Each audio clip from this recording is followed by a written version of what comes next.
A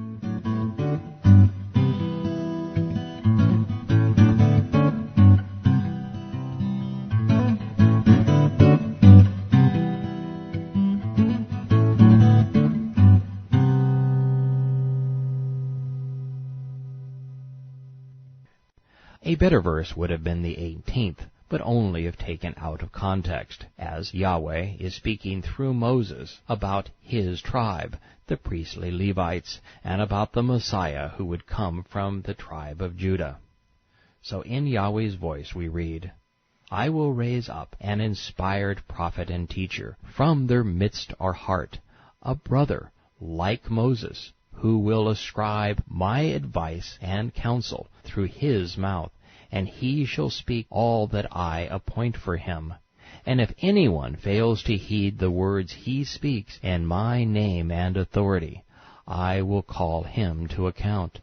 But the prophet who presumptuously subdues, the word is debar, imposes submission or Islam, and recites a book in my name, which I have not commanded him to utter, or who speaks in the name of other Elohim, gods like Allah, for example, that prophet shall die.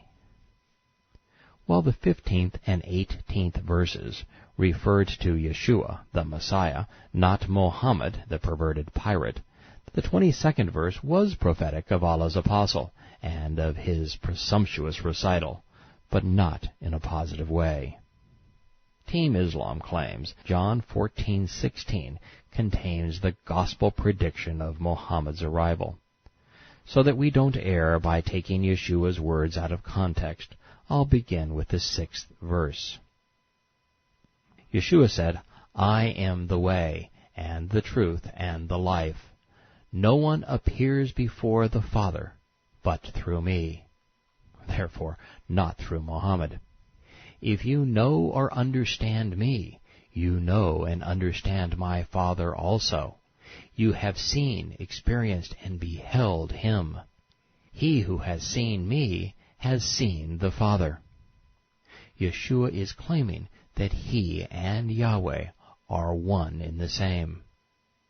Do you not believe that I am in the Father, and that the Father is in me? The words that I say to you, I do not speak on my own initiative, but the Father, abiding and dwelling in me, does his works. Trust in and rely upon me, that I am in the Father, and that the Father is in me. Otherwise rely on the account of the works themselves. The Messiah performed countless miracles to confirm his deity. This is trustworthy, what I say to you. He who trusts in and relies upon me, the works that I do shall he do also, and greater works than these shall he do, because I traverse and go to the Father.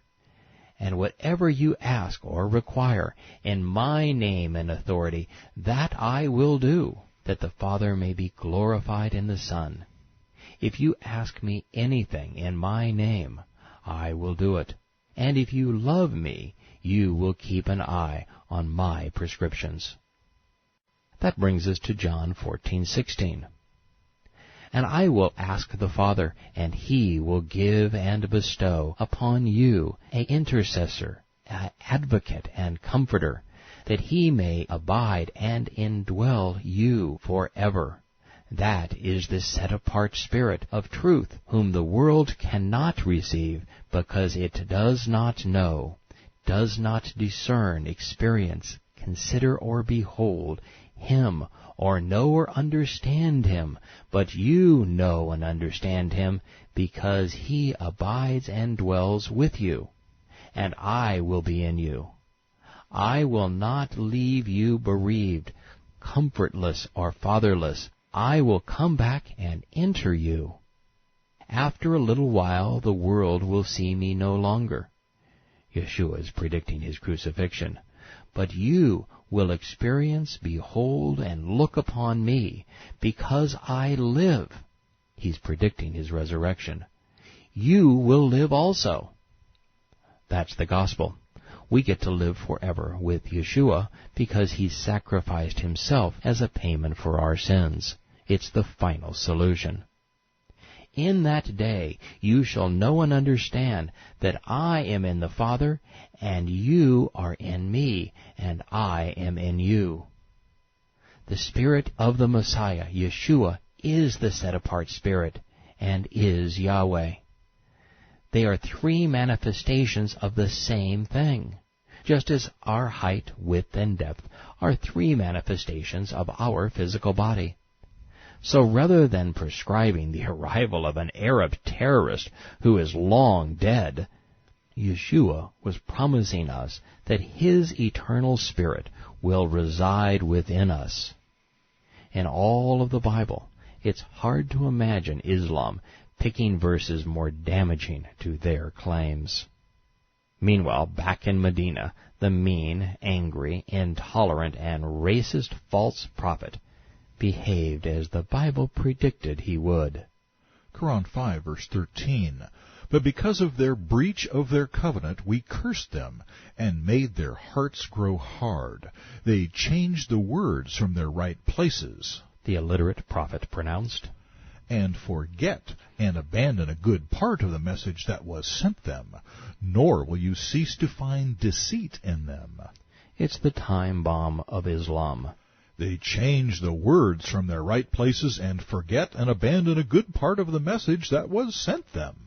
In another translation we find the God who breached the covenant of Hudabayah preaching. And because of their breaking their covenant, we have cursed them and made hard their hearts. They altered words from their context, and they neglected a portion of the message they were reminded of. There is even ambiguity between the translations. The first was written in the present tense, as if the editing were ongoing. The second was written in the past tense, as if the alterations were history. So the bottom line is, Islam is clueless. Mohammad didn't know what changed. He didn't know when it changed or why it changed, because it didn't change.